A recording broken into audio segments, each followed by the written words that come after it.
Hola, bienvenidos a El Debate de France 24. Soy Santiago López González. Unas 500 personas asistirán a la primera plegaria en la mezquita de Santa Sofía. Otros miles de visitantes permanecerán y presenciarán también este momento desde la plaza de Sultan Ahmed, que está enseguida precisamente de esta edificación. 17.000 policías van a custodiar este momento histórico, pero también controvertido, en que una joya arquitectónica, pero sobre todo un tesoro del cristianismo ortodoxo, dejó de ser un museo que era visitado por millones de personas y de turistas y pasará a ser un lugar de culto para los musulmanes. La decisión del presidente turco Recep Tayyip Erdogan de convertir a Santa Sofía nuevamente en una mezquita generó todo tipo de controversias, no solamente en su país, también en Europa, en el resto del mundo occidental y en el mundo cristiano, por supuesto. ¿Cuál es la importancia histórica de esta edificación? ¿Por qué queda en medio de las disputas políticas internacionales?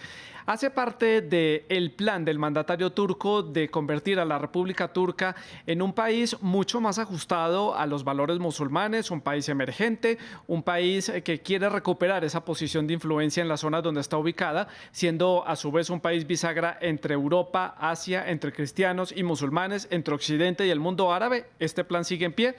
Vamos a analizar este tema con nuestros invitados. La primera que les presento es Denise Fallena. Ella es doctora en historia, también es maestra de museología e investigadora. También nos acompaña José Marín. Él es doctor en historia medieval, decano de la Facultad de Filosofía y Educación de la Pontificia Universidad Católica de Valparaíso, en Chile. Y también está con nosotros Rodrigo Laham Cohen. Él es doctor en historia, vicedirector del Instituto Multidisciplinario de Historia y Ciencias Humanas CONICET. También es profesor de historia antigua en varias instituciones académicas de la República Argentina. También nos interesa conocer su opinión, por eso los invito para que dejen sus comentarios a través de las redes sociales, @France24-ES y @Santilogo, que es mi cuenta personal. Dejen sus comentarios con la etiqueta numeral El Debate F24. Pues quiero comenzar conociendo la opinión de nuestra invitada Denise sobre cuál es la importancia de Santa Sofía, por qué hay revuelo internacional por esta decisión que ha tomado el gobierno turco. Bueno, yo realmente lo que puedo decir que es algo muy complejo, que tiene muchas aristas y que se tiene que revisar con mucho cuidado porque ante todo Santa Sofía es un lugar de la memoria y tiene funciones diferentes y eso complica mucho las cosas porque no es nada más un objeto de historia, es un objeto de arte, es un objeto que tiene además una tradición de lugar sagrado, de luz sagrada. Entonces, la decisión de cambiar los usos de un complejo tan intrincado merecería hacer una discusión porque además no nada más se trata de un inmueble que pertenece a un grupo de personas o a un país inclusive, ¿no? Es un legado patrimonial para la humanidad. Entonces, esto se tiene que cuidar muchísimo, muchísimo. Es algo preocupante. Lo Claro. primero que diría es muy preocupante. Sí, Denise, pues por eso estamos aquí en el debate de France 24 para conversar sobre la Así es. importancia que tiene esto para la historia, no solamente para Turquía o para la historia del cristianismo, sino también es una edificación que representa esa unión, ese puente de dos culturas que siempre ha representado Estambul, en este momento Constantinopla, en su momento. José Marín, su opinión, ¿cuál es la importancia? ¿Por qué genera tanta controversia este tipo de decisiones que ha tomado el presidente Recep Tayyip Erdogan y que ha reforzado el Tribunal Supremo Administrativo de Turquía?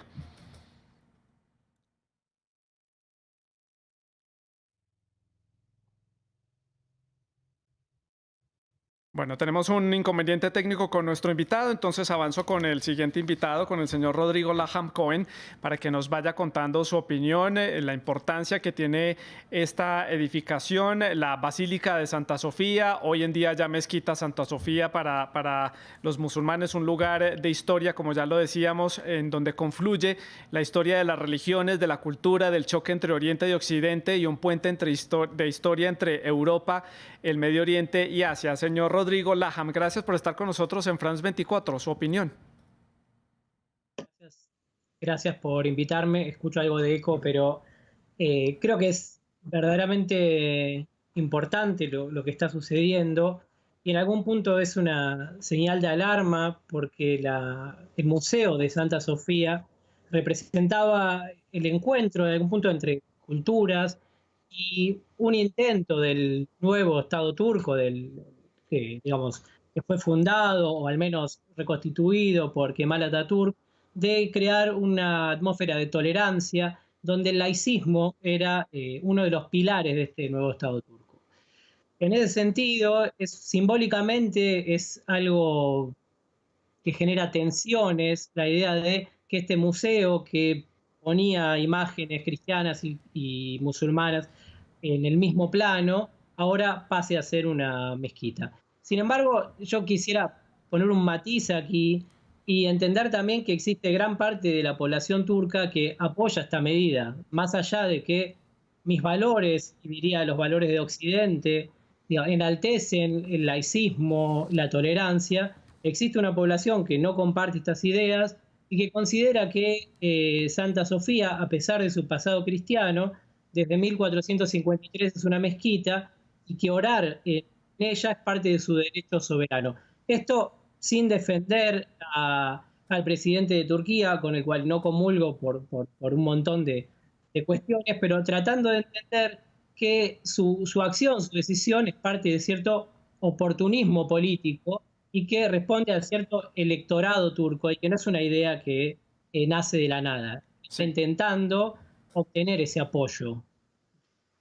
Sí, hemos retomado la conexión con nuestro otro invitado, José Marín. José, le estaba preguntando su opinión para cerrar este primer bloque, para conocer las opiniones que tienen ustedes en torno a la importancia que tiene Santa Sofía, por qué genera tanta controversia a nivel internacional esta decisión, y no solamente en sectores religiosos, políticos, culturales, hasta los historiadores se han expresado en contra o a favor de este tipo de medidas.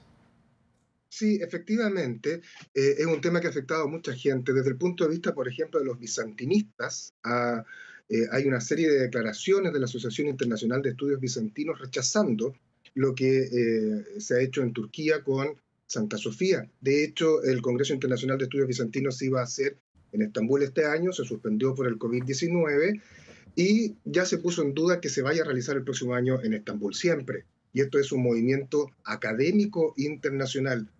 Santa Sofía es un monumento único en el mundo y es un edificio con historia, y eso es lo que lo hace tan polémico, porque esa historia involucra a la Iglesia Ortodoxa, involucra a la Iglesia Católica y, por cierto, al mundo musulmán. Y fue un símbolo en su momento cuando Kemal Atatürk funda la República Turca, fue un símbolo de la nueva república laica que se estaba instalando allí en Turquía. Y mañana, 24 de julio, se cumple además un aniversario del Tratado de Lausana, que efectivamente significó el reconocimiento de Turquía por la comunidad internacional, especialmente Europa, pero al mismo tiempo el compromiso de Turquía de proteger a las minorías religiosas, entre ellas la minoría griega ortodoxa que se siente afectada por esta decisión de hoy. El año 34, sí, cuando se abrió el Museo de Santa Sofía, se prohibió cualquier acto de devoción religiosa. Y eso es lo que se está cambiando hoy día y se ve como el peligro de instaurar una república islámica en Turquía hasta ahora laica. Hago la ronda en sentido contrario, sigo entonces con el señor Marín. Aquí hay algo importante que tenemos que aclararle a la gente de América Latina, y es que es muy importante esta edificación, esta construcción para la historia de la humanidad, ya ustedes lo han mencionado, para la historia cultural, religiosa, pero es un monumento turco, pertenece a los turcos porque está en su territorio. La historia lo ha dejado así marcado. ¿Por qué entonces comunidad internacional tiene que preocuparse por esta decisión que ha tomado el gobierno turco, como le corresponde, por todo ese patrimonio arquitectónico que tiene la ciudad de Estambul? Sí, lo que usted señala es cierto. Desde el punto de vista de la República de Turquía es un monumento turco. Desde el punto de vista de la historia es un monumento bizantino y es un patrimonio de la humanidad, y así lo declaró la UNESCO. Si nadie duda de la autonomía que tiene Turquía para hacer lo que quiera con sus monumentos. Incluso es más, ¿no? El edificio va a seguir allí, no es que se va a destruir. El problema Sí. es que el acceso a ese edificio se va a ver cada vez más restringido. Pero no es un monumento turco, está en Turquía, que es una cosa distinta. Punto aclarado. Y quiero también, para explicarle un poco a los televidentes de France 24, antes de dar paso un poco a la discusión política de la decisión que ha tomado el gobierno turco, quería preguntarle a Denise, ¿qué es la riqueza cultural arquitectónica que se encuentra dentro de el que era hasta el día de hoy el Museo de Santa Sofía? ¿Cuáles son las grandezas que se pueden encontrar allí?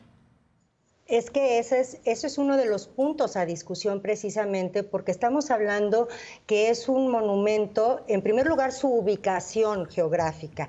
Estamos hablando que está ubicado entre el mundo occidental, en lo que era Europa occidental, el Imperio Romano de Occidente, y estamos hablando de lo que conectaba con el mundo de Oriente. Y precisamente Constantinopla fue la gran capital de este imperio de Oriente. Entonces, ya desde su ubicación tiene una importancia grande, pero además de eso, tenemos que fue el centro de la religiosidad del imperio de Oriente, del imperio bizantino precisamente, y desde su primera fundación en el año 360 estamos hablando que estaba ahí también la presencia del emperador. O sea, sí, se hizo con la idea de que fuera el centro religioso, por un lado, ortodoxo, lo que llamaríamos antes del gran cisma ortodoxo, y por otro lado, estamos hablando que dentro también del imaginario se decía que la primera construcción de este monumento era por Constantino el Grande.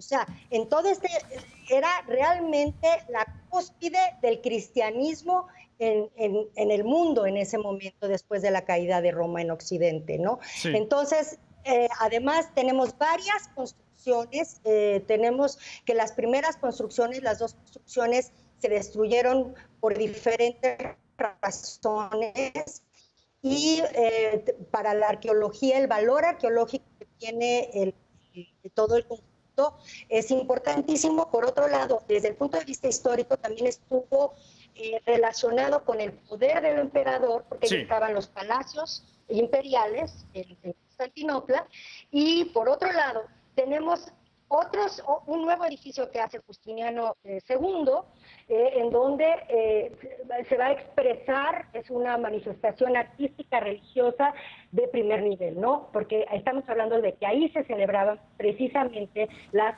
ceremonias imperiales, sí, del emperador. Pero por otro lado también hay que apuntar, sí, algo muy, muy importante, es que es un lugar de culto también donde había reliquias y donde se consideraba por el mundo cristiano como el centro más sagrado para la cristiandad. Sí. Entonces tenemos aquí el poder político del emperador y por otro lado tenemos el poder religioso, ¿no? Así es. Rodrigo, su opinión, ¿algo que complementar? Yo, se me ocurría para generar algo de polémica, imaginar qué sucedería si el día de mañana el primer ministro israelí Netanyahu considerara que no se puede orar en el Muro de los Lamentos, o si Francisco considerara que no se puede rezar en San Pedro. Digo, es una cuestión, yo prefiero que Santa Sofía sea museo. Cuando estuve allí, para mí fue muy emocionante ese encuentro de culturas, pero creo que, por ejemplo, las declaraciones de la primera ministra griega, que era un avance contra la civilización, nos habla otra vez de nuestros valores, que defiendo y valoro, occidentales de apertura, pero a veces nos corren el eje de algunas decisiones y que a veces no llegamos a comprender, como otros grupos, digamos, otras sociedades tienen coordenadas de pensamiento diferentes a las nuestras. Insisto, yo quiero a Santa Sofía Museo, pero entiendo también que del otro lado hay gente que está celebrando por esto. Y en cuanto a lo personal, me preocupa más el impacto que puede tener en las distintas minorías religiosas, porque el presidente turco está avanzando en un proceso de islamización, y esto parece más peligroso en términos humanos. En cuanto al patrimonio, hasta donde yo me he informado, en ningún momento se habla de destrucción de patrimonio, se cubrirán las imágenes en el momento de las oraciones y luego se descubrirán para que Santa Sofía continúe siendo ese centro emblemático que tiene una larguísima historia cristiana y luego tiene como 500 años de mezquita. Y también recordar que Kemal Atatürk, cuando comienza este Estado laico turco, también reprime a las minorías, a las mayorías islámicas, prohibiendo la vestimenta. Y para ser un poquito más polémico, cuando nuestros estados, que no son tan laicos como quisiéramos o como quisiera yo, a veces prohíben determinadas vestimentas o prácticas, también tenemos un problema entre laicismo y religiosidad, y que tal vez el caso de Turquía, que nos quede lejos, nos puede hacer pensar hacia adentro de nuestras sociedades latinoamericanas, aquí somos 3 latinoamericanos, cómo opera la religión y hasta qué punto somos sociedades laicas o no, porque cuando aparecen distintos debates, o pienso, me voy a Estados Unidos, sobre la discusión entre creacionistas o evolucionistas, la religión no está tan lejos de lo que creemos en nuestro sistema de nuestra sociedad. Rodrigo, el plan del presidente Recep Tayyip Erdogan de hacer una Turquía un poco más alejada, digamos, de lo que usted dice, los valores occidentales y de esa visión que hay de Europa, incluso de pertenecer a la Unión Europea, para ustedes dar marcha atrás en el avance que había tenido Turquía desde el establecimiento de la República Turca en el 23, que se había convertido sin duda alguna en ese ejemplo de una democracia para un país musulmán, era un ejemplo para el mundo árabe, para los países que la rodeaban, de un país, digamos, con ciertos valores democráticos, pero conservando la religión islámica. ¿Está Turquía dando reversa en ese tipo de valores desde nuestro punto de vista? Entiendo que la política de reislamización que comienza en 2003, por un lado, aspira a alejarse de esa secularización forzosa que genera Atatürk.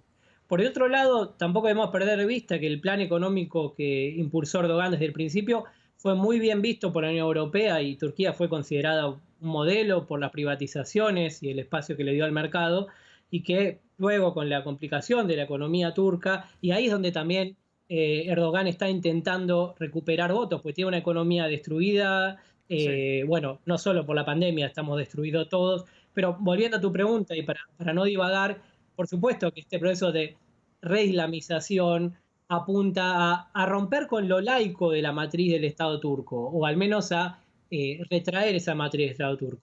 En principio no estaría, y acá podemos discutir un montón sobre democracia, por supuesto que hay prácticas que ya están rozando lo antidemocrático en Turquía, pero creo que acá no es tanto democracia, sino la pérdida de espacio de lo laico en un Estado que era modelo, porque de hecho Turquía tiene una constitución laica y, ojo, tiene algunos problemas en lo laico porque la educación Sí. musulmana es obligatoria en las escuelas. Pero vuelvo a Latinoamérica y aquí, en Argentina, hay gran parte del sistema educativo es privado y religioso, aunque el Estado es laico. O sea Sí. que la religión también se impone a los niños de pequeños, ¿no? Al menos el esquema privado, que es gran parte de los sistemas educativos, que además está financiado por un Estado que se presenta como laico, ¿no? José, el presidente turco en sus afirmaciones a lo largo de estas últimas semanas hablando sobre este tema, dijo que Mustafa Kemal Atatürk, que es el fundador de la República Turca Moderna, había cometido un error habiendo convertido esto en un museo. Esa es una afirmación desafiante, sobre todo para el gran respeto que le tienen los turcos a la figura de Atatürk. Está empezando el pueblo turco entonces a pasar esta página y está Erdogan tratando de ganar votos, de ganar presencia. Muchos ya lo califican como el mandatario o el líder turco más importante en la historia del país después justamente de Mustafa Kemal. Sí, lo que está haciendo Erdogan es transformarse en un refundador. Y es un refundador conquistador, en definitiva. Hay un desafío evidente a la figura de Kemal Atatürk, que es una figura intocable en Turquía, o era intocable hasta ahora. Claro, al final también es un problema político, ¿no? ¿Cuánto se equivocó Ataturk en haber transformado en museo lo que había sido una mezquita? Pero cuidado, que hay musulmanes que tampoco están de acuerdo con que sea mezquita porque tendría un origen impuro, perdón, este edificio, porque finalmente fue consagrado originalmente como un templo cristiano. Así que hay una discusión allí también. Sí. No hay que olvidar tampoco que Mehmet II, cuando conquista Constantinopla en 1453, rápidamente parte en un caballo blanco a tomar posesión de Santa Sofía. Entra a Santa Sofía y hace la oración ritual. Y de esa manera captura el monumento para el mundo musulmán. Erdogan, de alguna manera, como decía, como refundador y como reconquistador, es una suerte de nuevo Mehmet, es una suerte de nuevo Ataturk. Sí. Tampoco hay que ser ingenuo. Esto lo viene diciendo Erdogan desde hace mucho tiempo. En los años 90 él fue alcalde de Estambul y él tiene formación como imán y él siempre trabajó por la islamización. Incluso estuvo en la cárcel acusado de atentar contra el Estado laico. Así que esta es la coronación de un largo camino político religioso, que eso es lo que un poco no comprende Occidente o choca a Occidente, ¿no? Sí. El ocupar los argumentos religiosos para fines políticos. Sí, y que sus intenciones nunca las ha ocultado. Todo el mundo sabe en Turquía cuál es el trasfondo de su partido político, que está muy ligado a la religión. Le doy la palabra a Denise, su opinión al respecto. Sí, yo también coincido con esto. Es importante ver que aquí se está cambiando la función, pero desde el poder supremo del presidente de Turquía. No es algo que la mayoría de los fieles estén pidiendo, sino que hay todo un discurso político precisamente muy bien cuidado. Me parece lo que dice mi colega es totalmente cierto. Ya son varios años que Erdogan está en esta dirección, apuntando en esta dirección, y es una manera también de un discurso nacionalista y de identidad. Es decir, él está afirmando en este momento de decir, ¿saben qué? Nos quitaron, Atatürk nos quitó nuestro espacio religioso y lo que yo quiero es devolverles este espacio que estaba totalmente utilizado para el turismo o para los investigadores extranjeros, etcétera, y regresa a Turquía. Desde este punto de vista, en el discurso simbólico, les estoy regresando Santa Sofía a el origen de mezquita. Obviamente, en este discurso no se dice o se trata de evitar subrayar que antes fue un templo cristiano, ¿no? Y es donde inicia también la polémica. Hay muchos musulmanes que no están de acuerdo en que vuelva a ser mezquita precisamente por esto, porque no es un edificio puro, ¿no? Entonces, aquí hay un cariz de manipulación de parte del presidente con toda la intención de hacer esta idea de que él va a recobrar este santuario, este lugar santo para Turquía y para el Islam, que eso es muy importante, para el Islam. Eso es importante, sí. Y también es un paso muy importante en ese plan que tienen para cerrar este primer siglo de la República Turca hasta el 2023, de restablecer esa potencia que fue el Imperio Otomano en su momento, la importancia que tenía Istambul en el mundo hace un siglo atrás, como ya lo decíamos, ese puente entre Oriente y Occidente. Denise, esto también ha sido catalogado desde algunos sectores políticos como un mal gesto del gobierno turco para esas ya tensas relaciones entre Bruselas y Ankara y que aleja mucho más a Turquía definitivamente de esa posibilidad de entrar a la Unión Europea, si es que de verdad todavía los turcos tienen alguna intención de entrar a la Unión Europea, dado este plan que tienen de volver a catapultar su país como una potencia internacional. Así es, a mí me parece que aquí es evidente, está haciendo ya una declaración al mundo el presidente en que él se está haciendo diferente a Europa y él está tratando de escribir una nueva historia en donde se define ya Turquía más perteneciente al mundo islámico y no al mundo europeo. Y está poniendo una línea firme en donde se está ubicando ya como una nueva potencia, pero ya no dentro de Europa como se había hecho en los discursos anteriores, ¿no? Y por eso es tan importante que quite esta parte laica de este edificio. Es muy importante que se defina ya como parte del mundo árabe, del mundo islámico, ¿no? Está viendo, sus ojos van hacia Oriente. Rodrigo, su opinión. Sí, yo coincido con lo que consideran los colegas, que la mirada de Erdogan está apuntando más ya hacia sus aliados, digamos, musulmanes y no hacia los países europeos. Y retomo lo que vos decías, que es una especie de reversa de lo que planteaba a Kemal Atatürk. Lo que sí me parece importante también resaltar, y creo que aquí también coincido con los colegas, es que la sociedad turca no está ni toda islamizada ni toda secularizada. Hay tensiones hacia adentro de la sociedad turca. No es lo mismo Estambul que el interior de Turquía, no es lo mismo Ankara que Estambul.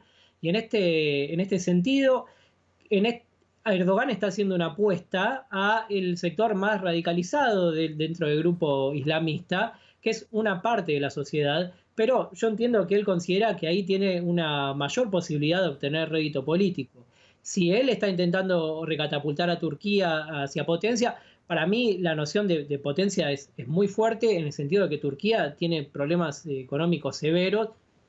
Más allá de tentar el segundo ejército de la OTAN, no es un país que esté en condiciones de competir con potencias europeas en términos de Producto Bruto y de capacidad. Pero es cierto que el plan es ese. Ahora, en relación al ingreso o no de la Unión Europea, también hay que recordar que la Unión Europea ha rechazado en diversas ocasiones, o al menos se ha puesto bastante palos en la rueda al ingreso de Turquía por diversos motivos. No es solo que Turquía no quiere entrar allá, sino que no la han dejado entrar por también una cuestión que es incorporar a casi 80 millones de personas al mercado laboral europeo. Digamos, no es tan simple como no quiero entrar más. Hay que ver si no quiero entrar porque no me dejan entrar. También podemos ver alguna reacción contra determinados pruritos europeos. De hecho, Erdogan ha hablado de que Europa quiere ser un club de países cristianos. Ha jugado con esa idea. No es, así que en este momento no sé cuál es su plan de ingresar a una Europa, pero no es tan simple como que no quiere entrar ya, no lo han dejado. Uno de los temores es precisamente que en una década la población turca, se estima, supere a la población de Alemania. Eso entonces se traduciría en una mayoría de parlamentarios en el Parlamento Europeo. Estamos hablando que entonces Ankara estaría liderando la Unión Europea en menos de una década, algo que los europeos pues claramente no sabemos si están dispuestos a entregar. Hablemos precisamente de las divisiones que hay al interior de este país en términos religiosos, en los términos políticos. Lo vimos muy claramente después de ese intento de golpe de Estado para derrocar el gobierno de Erdogan, que generó una fractura en ese país y a raíz de ahí vinieron problemas económicos, sanciones, detenciones calificadas como arbitrarias y sobre todo violaciones a los derechos humanos. José Marín, está muy fragmentada Turquía. Aquí hay gente que apoya esta decisión de Erdogan, muchos nacionalistas, pero también hay un gran sector de la población que se abstiene de opinar precisamente por las repercusiones que pueda tener. Eso es cierto, pero también es cierto que Erdogan en la última elección, que significó cambiar el régimen hacia un presidencialismo fuerte, obtuvo un apoyo mayoritario de la población turca.